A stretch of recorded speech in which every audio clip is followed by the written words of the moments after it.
This one goes out to all my ladies, all my multitasking mamas who need energy to show up at work and at home, all my empty nest explorers who need a little gut health support for the journey ahead. AG1 is the daily health drink designed to support whole body health with over 75 essential nutrients and pre- and probiotics, so you can make the most of every day and every decade. Learn more at drinkag1.com. Zach had spent years as a therapist, a steady one. He was the guy that people came to when their own lives fell apart. But there was a night when his life felt like too much to carry, when he considered ending it. And soon after, something in him said he should ask for help. So he did. About 6 weeks later, he poured out his last drink. That part, it turns out, was the easy part. What came after was harder and scarier and truly more honest than anything he had done before. Rebuilding relationships, facing anger he buried for years, and learning to actually feel things instead of drinking them away. I had enough self-awareness coming into the summer of 2020 that I was not going to make it. My relationships weren't going to make it. I was thinking about taking my own life. I was drinking during client sessions on Zoom. I just had enough awareness that the trajectory I was on was I wasn't going to make it. You're listening to the Life Shift Podcast. I'm your host, Matt Gilhooly. This show is built around one simple idea, that sometimes a single moment can change how we see everything. Each week, I talk with someone about the moment that shifted their life and how they learned to live differently after it. These are not stories about having it all figured out. They are stories about what it looks like to keep going once the story changes. Thank you for being here. Here's today's story.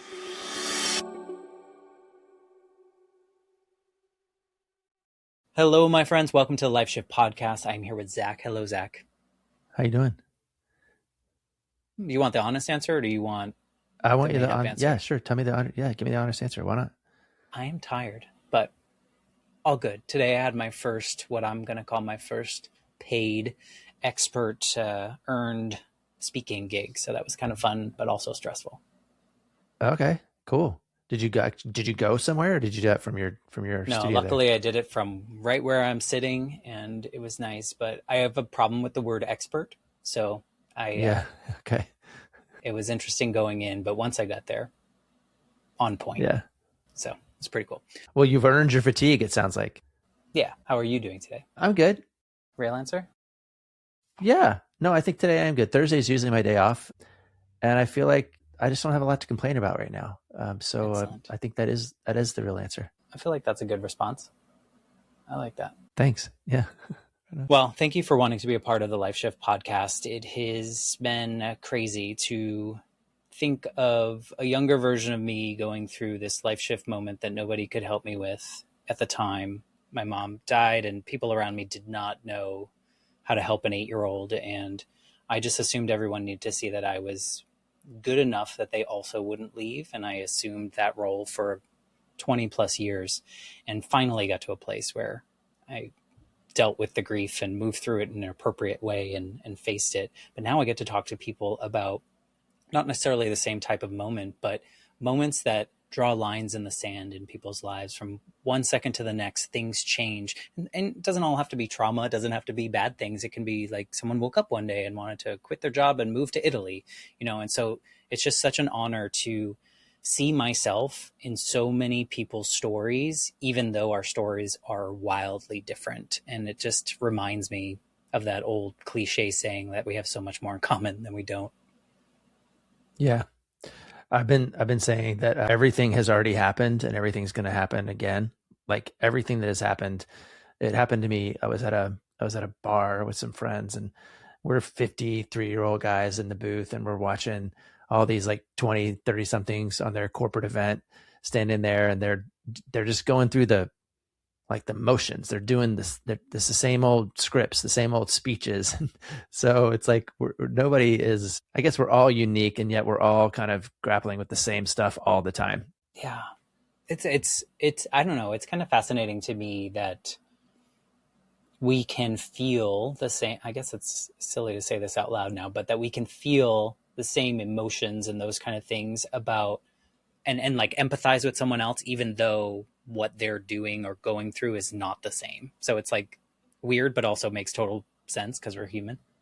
Yeah. Well, I mean, what do they say? Something like there's only 7 stories in Hollywood or something. There's sort of these 7 scripts. And I think we've sort of organized ourselves around things that we can easily understand. And that's really hard when you are a person who's like, nobody gets me.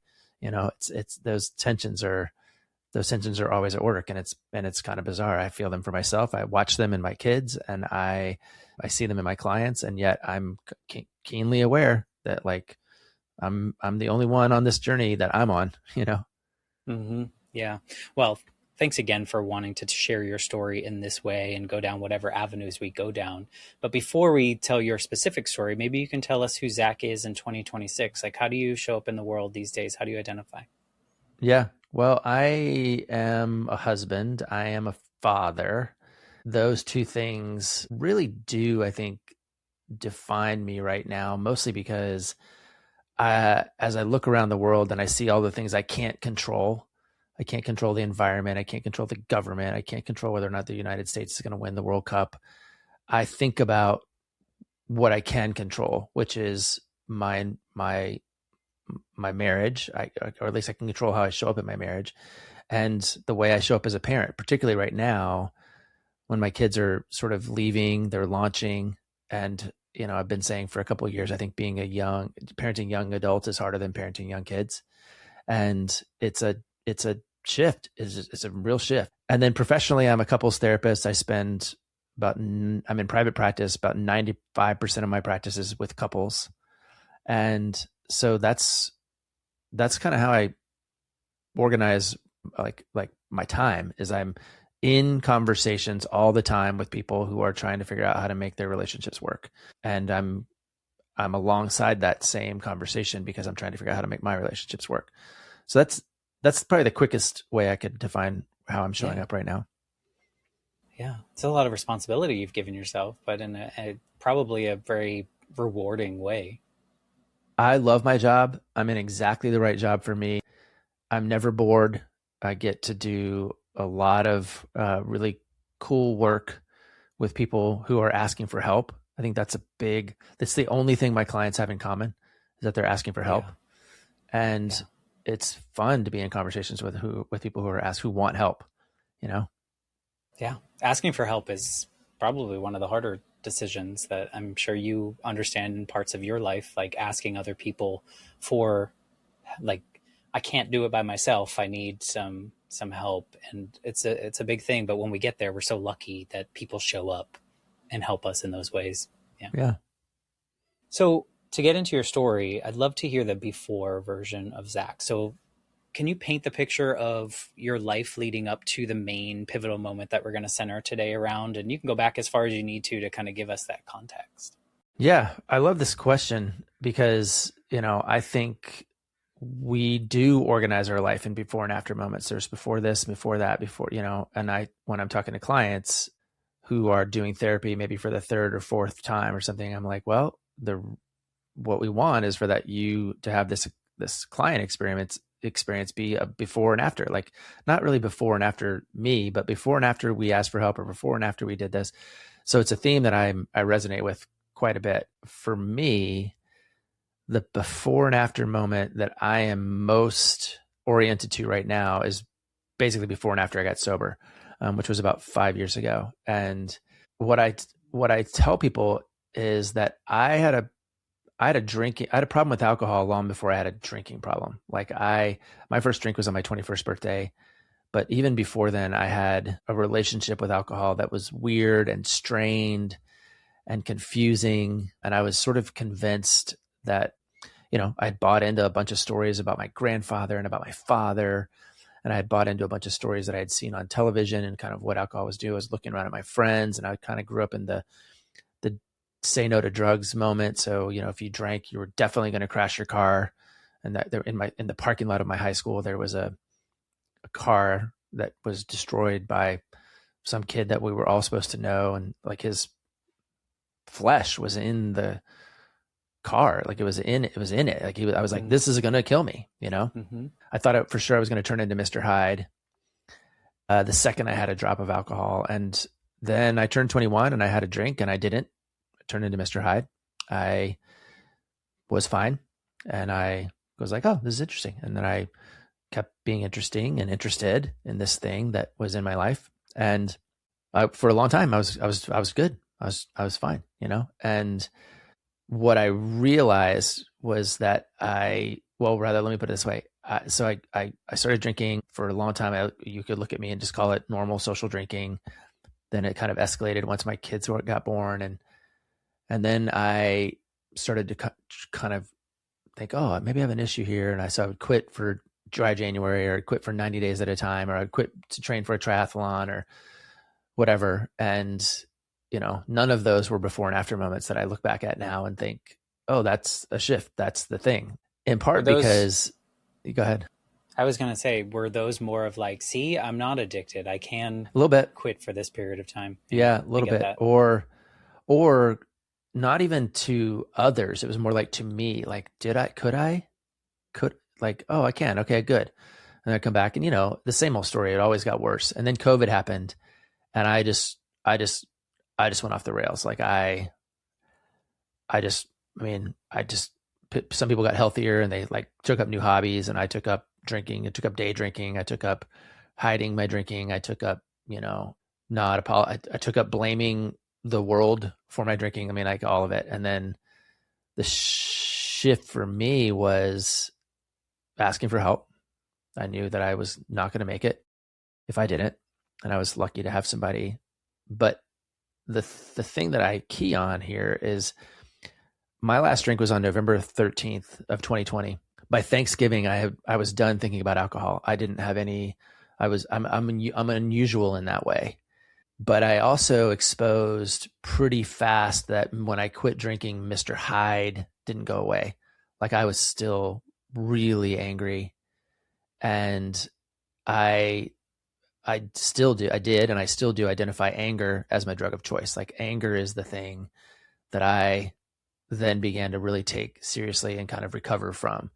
So for me, kind of the before is very specifically tied to this thing called alcohol, which has a chemical makeup, and you drink it and you put it down your throat and blah, blah, blah. But the after is much more about coming to terms with my anger and my resentment and my, you know, the way I showed up in my relationships, which, you know, I wasn't drinking anymore, but I was still an addict.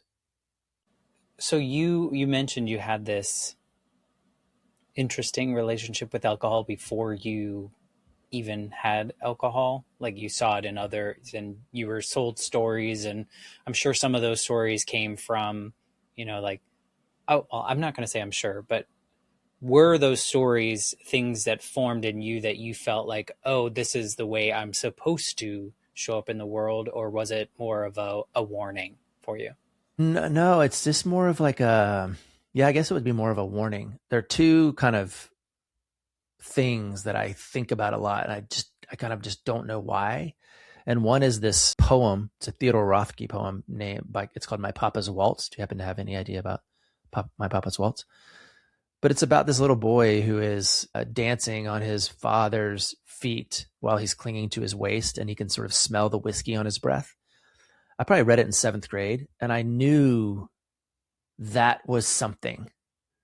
Like I knew that there was a thing about that was real and that was haunting and that was important for me to cling to and dangerous. So it was like I had this like relationship to this poem and then also to alcohol, but I hadn't been anywhere near it. My dad wasn't a real heavy drinker. Like it wasn't even my papa. It was just this thing that I recognized.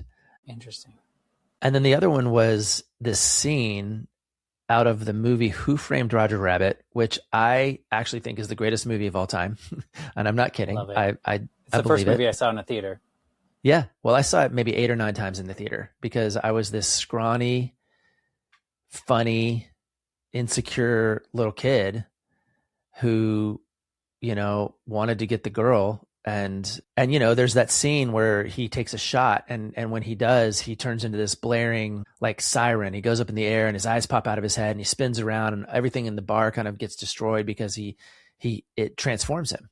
And I also absorbed that as part of my identity. Like I was like, okay, I'm skinny, I'm funny, I'm clever. I've got, I'm innocent of heart, but I've got this thing inside that is going to come out if I take one shot of alcohol, and none of that was based in anything I would call reality, but it was internalized pretty powerfully in ways that I hid from for a long time. And then I have this one other kind of minor story. Well, it's not a minor story. It's actually a major story. That same summer that Roger Rabbit hit the theaters, I was about to go to high school. It was right after ninth grade. I was about to start high school.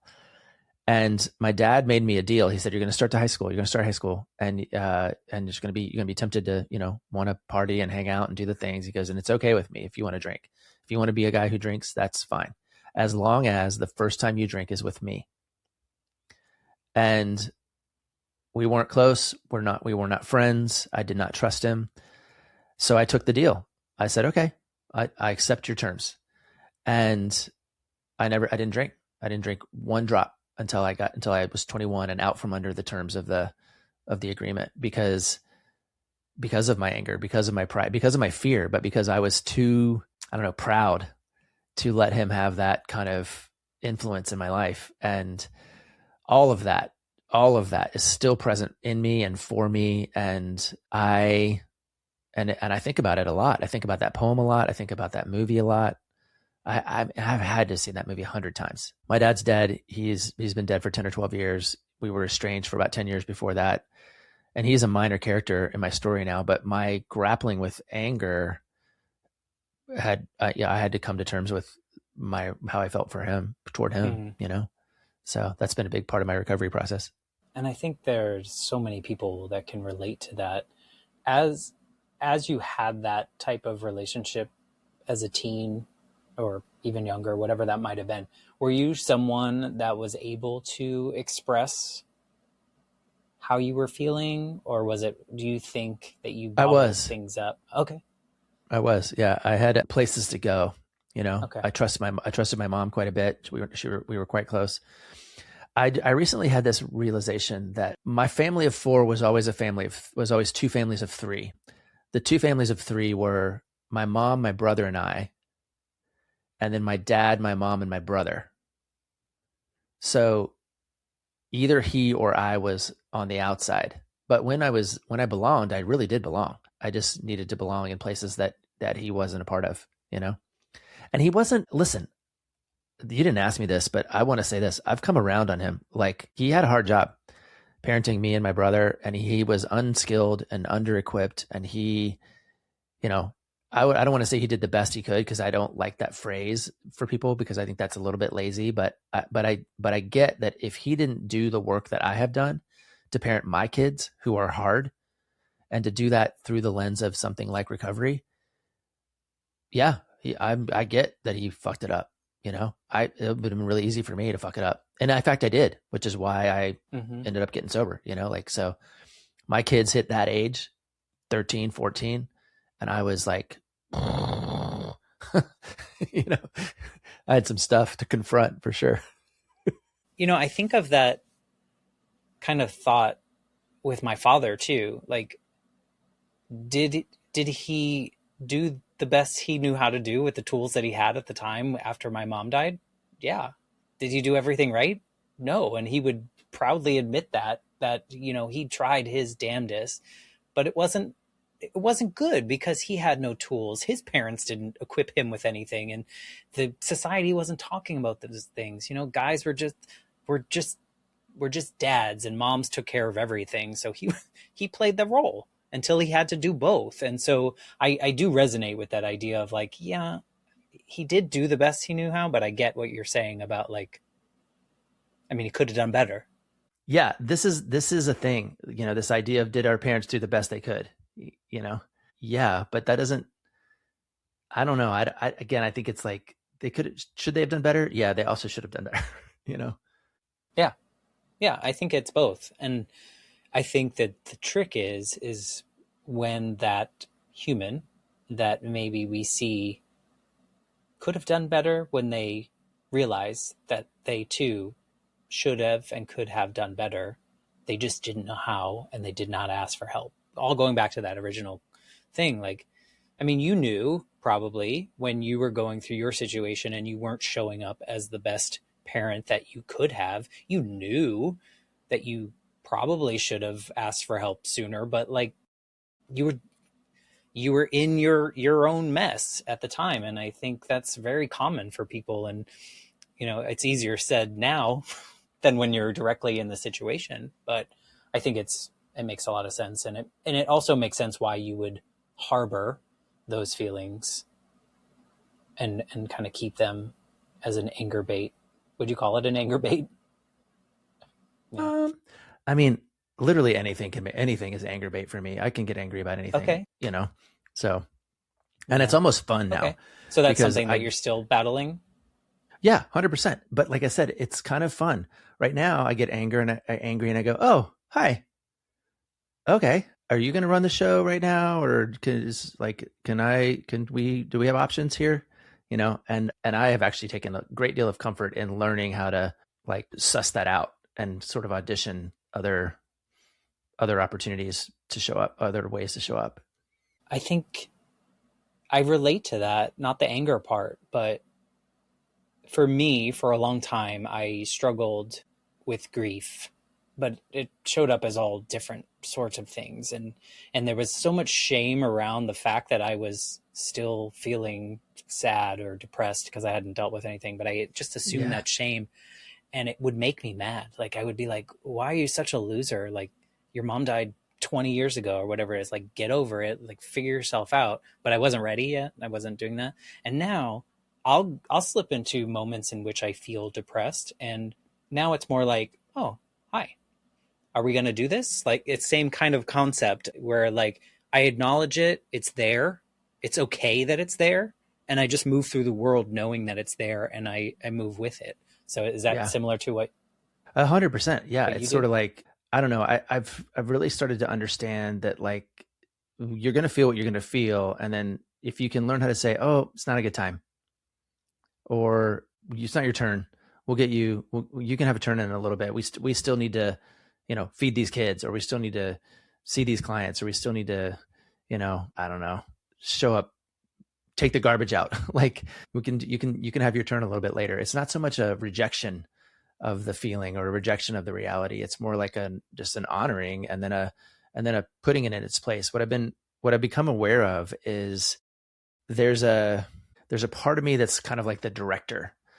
I used the phrase a little bit earlier, kind of I've been auditioning different parts or different personas or roles that might have a turn. And it's the director. Like as long as I stay in the director's chair, I can look at the depressed part and go, I see what you got. And I understand how you could add value to this scene, but I actually need the proactive part, or I need the part that can execute right now, or the angry one. And I don't get real angry, but I get angry like when I'm driving. If I'm just driving and the car cuts me off, I'm like, and I'll scream. And then I'll realize I'm alone, just, I got no audience, and I don't feel good, and I'm not a better driver. So I'm like, hey, how about you, like, don't be mad. Maybe you can like drive a little more safely and listen and actually enjoy the song on the radio, and maybe give that guy some slack, because probably not a race car driver trying to make you feel terrible, or trying to make you lose, Yeah. It's probably just some guy trying to get to work. I think it's, I think there's something to be said about, though, like you said, like honoring how you're feeling. I am far from person that knows grief, like knows how to do grief well. I do it well for myself now because of the experiences that I've had, but for some reason people come to me when someone like dies in their family or their friend experienced something, and I'm like, first of all, I can't give you advice, but what I can tell you to do. But you're an expert. You're a brand new expert. From myself, yes. I tell them that however you're feeling at any point in time in this journey is okay. Because I remember how much shame I assumed when past 2 weeks I was still crying, or, if I wasn't happy or I wasn't mad, which were the two emotions I was allowed to have as a boy, Yep. there was something wrong with me. And had I like felt okay, like, oh, I am sad, my mom just died, it's okay for you to be sad, I think that permission structure that we give ourselves is would be really helpful in some moments. So that's like the only advice I can give people is like, I'm not going to tell you how your grief journey is going to look, but honor yourself through it. Yeah. And you are okay. You're okay. Like this is normal. It's normal for you to be both mad and sad. And you also are allowed to have other emotions if you want, you know? Yeah. You can laugh at a TV show. Yeah. You know, Or Who that's Framed Roger always Rabbit. uncomfortable. So you identify your, a life shift moment of that last drink. What made you say that was the last drink?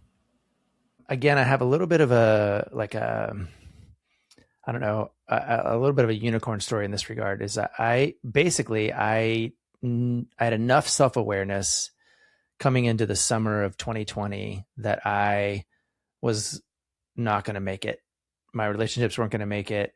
I was thinking about taking my own life. I was drinking during client sessions on Zoom.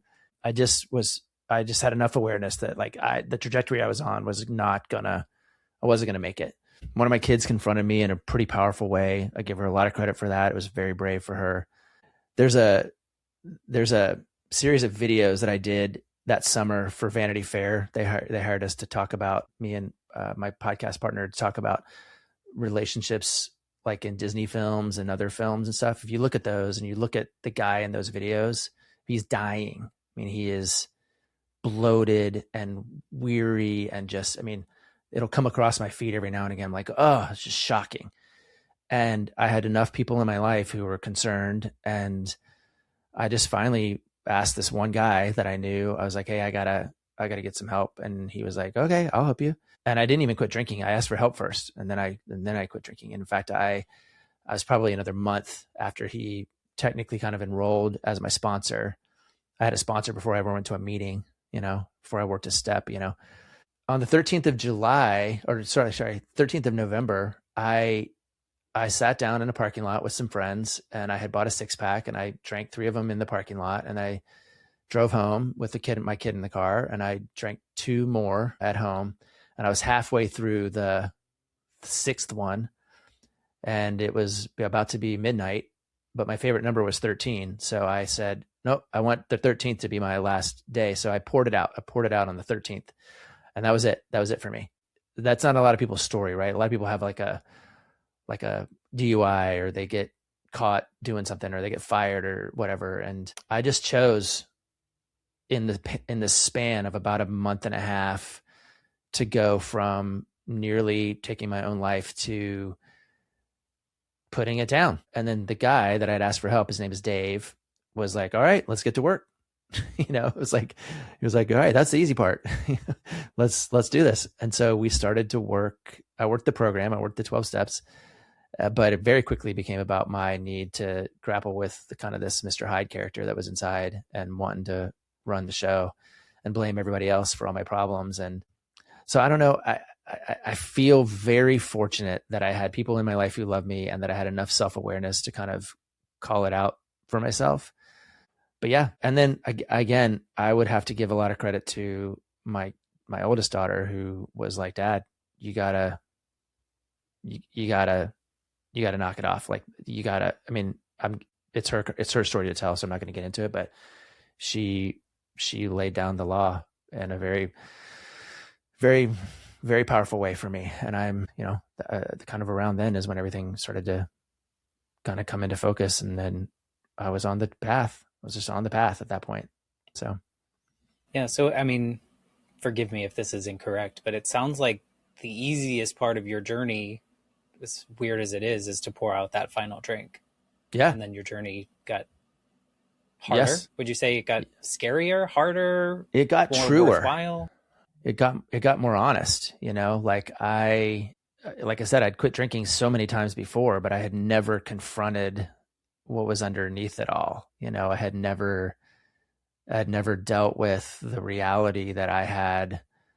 In AA, they call it a character defect, but I had this commitment to outsourcing all my pain and making other people responsible for it. And, I had 40 years of practice, 30 years of practice, and I needed to kind of learn from scratch how to be a person, how to be a person in relationship, especially. So, and that, yes, that has been the hardest thing. And also the most amazing and wonderful and coolest thing. I love my brain right now. My brain is like, I sleep like a baby. I think clearly. I believe what I say. That was a big one for me. Like, I believe the things that come out of my mouth, and I'm a better therapist, and I'm a good example for my kids and for my wife. Like, I am. And that's so fun. So cool. Yeah. So, yeah, I mean, I'm glad you were able to do that work. Like you said, a lot of people struggle to get to that point. I would imagine that some people that have had this addiction, if you will, their relationships get really hurt. It sounds like your daughter really stood up for herself and laid down the law. Did you find it challenging to redevelop those relationships, or was it like going back to an old normal? Like, what did that look like? Because I would imagine that you finding yourself as this newer, more expressive version of yourself creates a new relationship, or does it not? Here's what I would say. I'm a good friend. And so I have good friends, and my good friends really showed up for me in that space. Like, no one made my life harder. No, not one person made my life harder.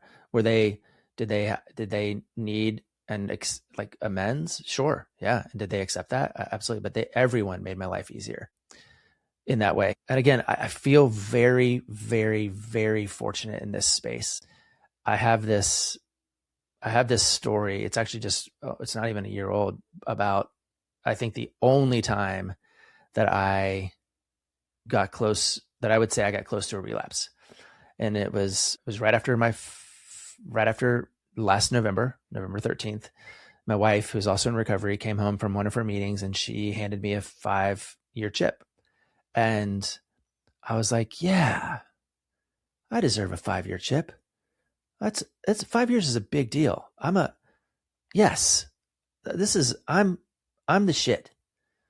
And the second I shifted from gratitude to pride, the moment I shifted from gratitude to pride, I was like, maybe I could drink again.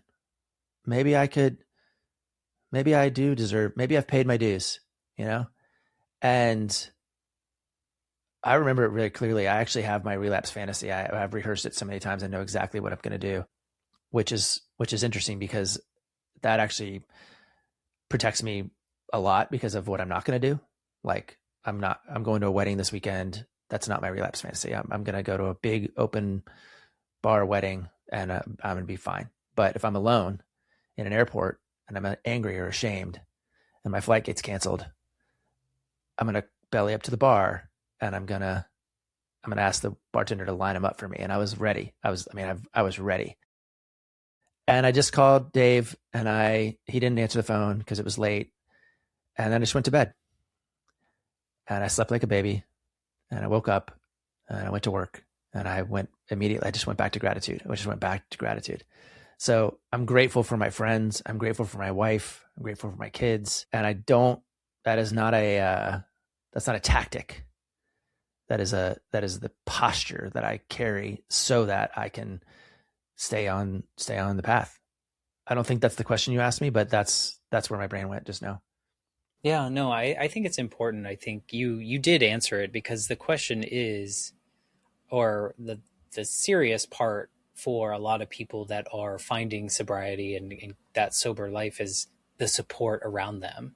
So, I think there's a lot of people that maybe just have the sponsor type person, right, to call, and then they have all these friends that they used to party with and all this stuff that are now like mad at them because now they're not living the same life. But it sounds like you have a really supportive bubble around you, if you will, that was allowing you to find this newer, more evolved version of yourself. I do. They have people who they have their drinking buddies who have kind of put them on the outside of the circle, but then they also have all these people who are inside the circle who are angry and hurt and troubled and who are like kind of waiting to kind of finally let that anger show, And again, I didn't have that in my experience, and I'm really grateful for that. And you know what? It may yet come. There may yet be a reckoning, but I'm in a place that I could handle it, and I could probably say, "Yep, yeah, sure." Was your anger and your rage, was that affecting other people, and they were like, "Phew, that's over," or was that something more like that you were managing and kind of maintaining? Yeah, I don't know that very many people would have called me angry. I don't know that you would. Okay. I don't know if this label anybody would have given me unless they were Okay. kind of in the scene. My wife sure would. My kids sure would. I said and did terrible things to them in kind of the privacy of my own home. But in general, like I said, I'm a good friend. I put on a pretty brave face. I got a pretty good self-awareness and ability to talk about things and articulate things. And so I was a pretty proficient hider, So I don't think anybody, I mean, yeah. I'm just curious if I think a lot of people are. I wasn't like a functioning. rager. Yeah. I think, my dad was a big man, and he was scary, and he was loud, and he had very, very peculiar thoughts about respect and patriarchy and all this stuff. And I think, I kind of proactively rejected that style of being angry. I just replaced it with something a lot more sinister and underneath the surface, Would you say it was more harmful to you than other people? 100%. Oh yeah. 100%. I couldn't, I had no peace because I was always upset with somebody else, Yeah. Where on your journey of healing did you feel like, oh, this feels different, this feels better, it might be uncomfortable, but it feels like a better, lighter version of myself? Or have you found that? I like that question a lot. A thing that happens in a lot of systems that are plagued with addiction is that the systems themselves organize around the addiction. So I was this chaotic character in my family, and my family all had these roles that they were playing to kind of survive. And then I settled down. I stopped moving. I stopped being chaotic, but the system doesn't then stop being chaotic. They still had to do their chaotic thing. My wife's story includes, after I got sober, her drinking got a lot worse. She's about 2 years behind me in her sobriety journey. Those 2 years were really challenging for me because A, my drinking buddy was no longer my drinking buddy, and B, I was watching her get worse in ways that were problematic for our family. Once she got sober, my younger daughter, who was at home with us, the older one had gone off to college. She spun out. She got worse. Like, she had her own little adventure into chaos. And I think in both of those cases, I just kind of kept coming back to, I've got one friend in particular that we share a lot of life together. And I just kept saying to him over and over again, I'm so glad I'm sober to do this. I'm so glad they have a sober me to steward this. Like, this too shall pass. This is we'll figure this out. Like, this is gonna, and I think, I've got two, I could kind of give you two like very specific stories that are that, oh, this is different moment. But I think it was, appreciating that I didn't have a position to stand on from any kind of like righteousness or in my sobriety, I didn't have this like, come on, I had this capacity, I guess, to wait for them to work out their process in the way that they each needed to. That waiting is the most rewarding thing I think I've ever done, because, again, my older kid has moved out. She doesn't live with us anymore, but the younger one's here, and the three of us hang out all the time. We hang out all the time. We have this delightful relationship of play and intrigue and gratitude and risk. Like, we're all risking in certain ways, including the 19-year-old. She's a little bit more risky because she's still trying to figure out how to be an adult. But man, I can't imagine living the last 5 years under the weight of that anger and that resentment. Like I would have, I mean, the whole story would have changed, of course, but I don't think I would have done way more harm than good, you know? Yeah. I mean, I think that's a beautiful, not ending. That's a beautiful moment here. Like this segment of your life feels really beautiful. And also, like, I mean, you have had this career as a therapist in service of others. Do you feel like you're more in service of others now post sobriety? Like, just the way you described that, I'm so grateful to be here and be the sober one around people made me think of that. Yeah, I think what I've come to with my clients, and my practice is almost exclusively couples therapy. So I'm dealing with two people at a time in relationship, trying to make it work. And I think I've formed a pretty clean theory around recovery, like relational recovery, meaning in order for the two people who are in the relationship to benefit, they both have to confront their drug of choice. And for some people that's shame, for some people it's control, for some people it's, some people it's service, like I'm in service of you.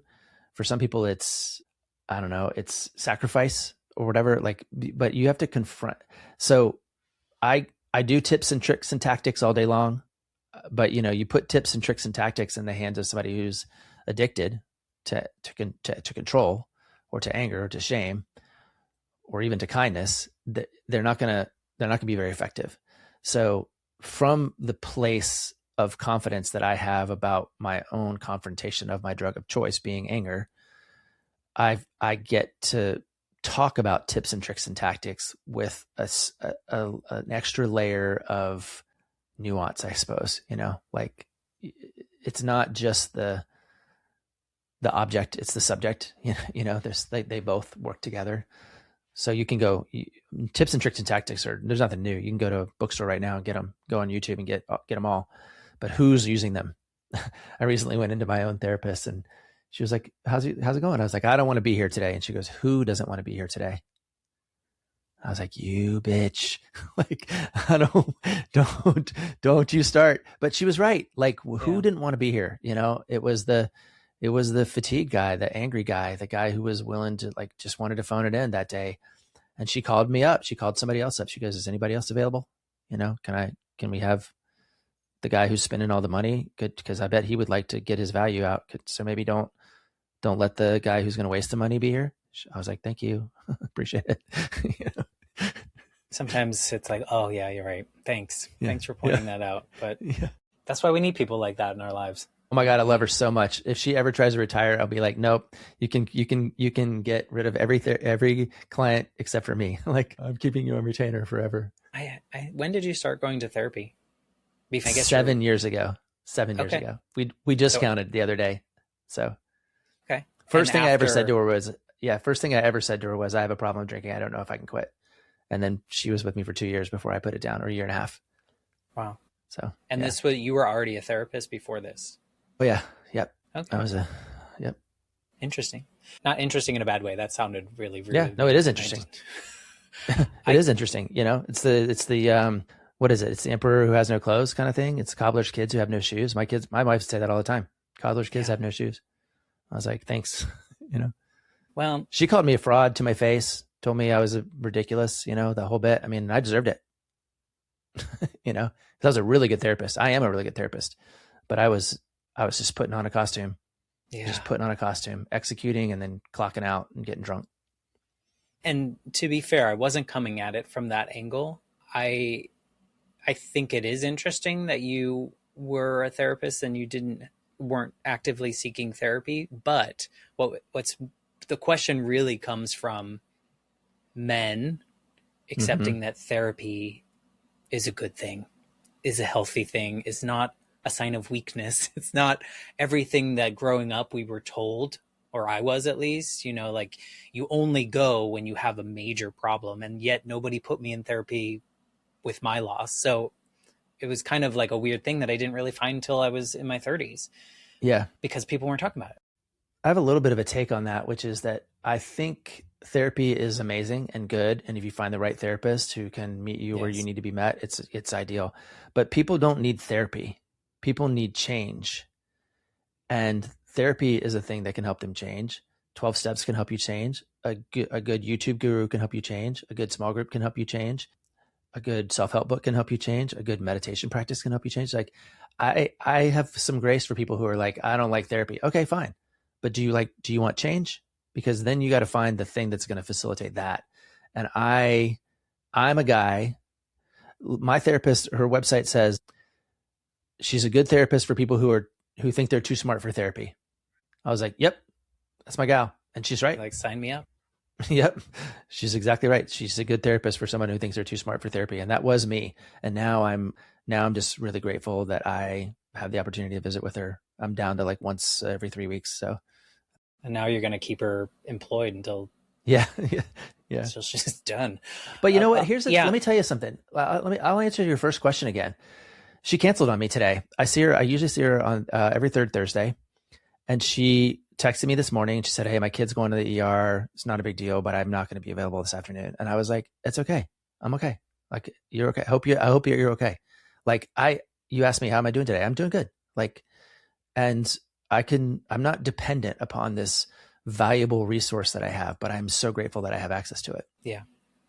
Yeah. I think what you were just describing, how like, it doesn't have to be therapy. It goes back to what we talked about at the very beginning of like asking for help. Like, it really is, if you're ready, if you think you need it, find it, whatever it is. You know, I've talked to people that like talk therapy is not their thing, but they love, EMDR, or they love, psychedelics, or, all sorts of things that they've found that have helped unlock things for them. So I agree with you, but the shame I think I felt going into my first therapy session was so unnecessary, but it was just what society had told me. Like, oh, you're beyond hope. You need to go find you can't do this alone. And we can't do it alone. Yeah. Anything, it's funny to listen really. to people talk about, like, people go, oh, I think so. I was just had a phone call the other day with a woman who was trying to get her husband in therapy. He doesn't think it works. I was like, oh, that's okay. Well, that's interesting. Like, I wonder why he's like, or he thinks it's a sham or whatever he thinks it was. It'd be like something wrong. And I was like, okay, I wonder what he knows that the rest of us don't know. Like, what secret has he locked into that has somehow disputed the, centuries old habit of letting someone inside your life and having them give you some insight that you wouldn't get on your own. Right. So. Well, people know more than us, right? Yeah. Which is fine. So I think about your journey, and I think about who you show up as now, which is, obviously not that different from that. You have elements of your before version of Zach. Yep.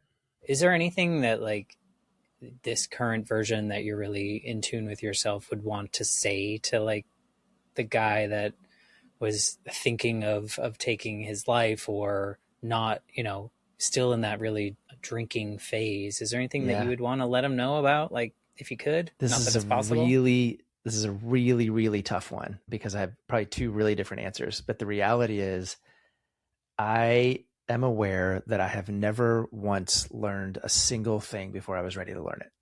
Not one time that I ever learned anything before I was. So if I go back and tell this guy, if I go back in a time machine, I'm like, hey, you should probably quit drinking sooner. I would have been like, cool, thanks for letting me know. I'll get back to you, and then I would have gotten back to him at that same time. I would have waited, So I don't know. I think even as I'm trying to advise the younger people in my life in any meaningful way, I go, look, I'll tell you what I think, but I don't know. You got to decide if you're ready to learn this thing, At the same time, the other side of my answer is, I have had some real healing experiences of literally imagining what you're asking, what you're describing. What if I went back and I told that young 12, 13-year-old boy, you're going to be okay. Like, you're going to be okay.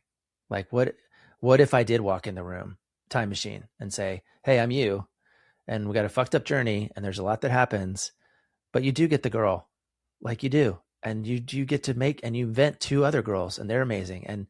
and your dad and you guys figure it out. Like you work it out. He dies first, but you do. And this thing about alcohol, it's scary and it's real and it messes with you, but you earn your moment. Like what would happen? Yeah. And I think I have, as a 52-year-old, benefited from the imaginary conversations that I have had with the 11, 12, 13-year-old that needed to hear some adult say, you're going to be all right. Yep. I'll tell you, You know? I mean, I have all sorts of conversations on this show, very human experiences. And I ask the silly question that's not possible, but so many people have thought about it. And I'd say a majority of the people, probably close to 100% of the people, would say, you're going to be okay. Because in those moments, like, especially if things happened as children, we're like, how am I going to get through this? Like what? Because we can't see the breadth of life. Like, what does that look like? We just see like what's happening right now. And it feels so insurmountable. So you're in a common group of people that I'm the same. Everything has already happened and everything's going to happen again. That's like right. It's We just go back to the beginning of this conversation. So basically we're starting the conversation over. There we go. Cut, print. Yeah. Thank you for being willing to answer my silly questions and deal with my technical difficulties over here. If people are listening and they resonate with you, or they want to get more of what you do or find you, or how do they get in your orbit?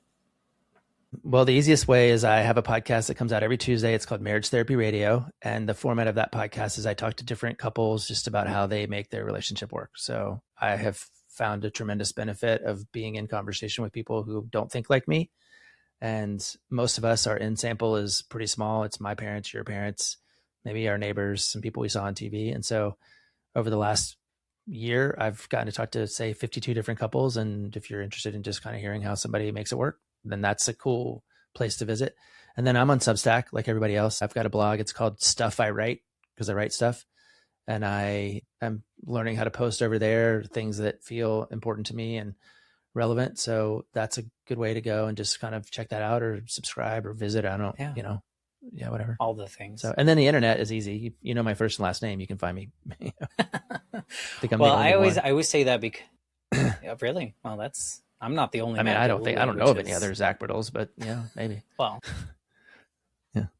I just think of people listening, and maybe something you said was like, oh, that validated. I thought I was weird when I felt that way, but now what he said validates something in me, and I just want to let him know. Like, I always encourage people to find my guests and let them know, share the part of their story that connected, because again, I welcome that. I mean, I'd love to hear from you or anyone. Yeah. Human connection. It's so important. It's so needed now, and not the fake kind that we were taught to do growing up. Yeah. The real kind. Yeah. Yeah.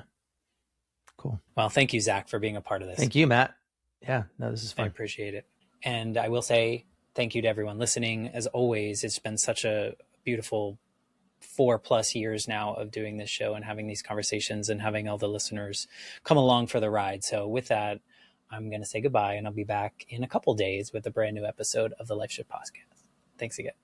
Thank you for listening to the Life Shift Podcast. If you want to learn more, go to www.thelifeshiftpodcast.com. There you can check out all the different episodes. You can check out the blog, some of the reviews for the podcast, and the Life Shift Journal. Links are there, so you can purchase your own copy, whether in digital or print format. Thanks again.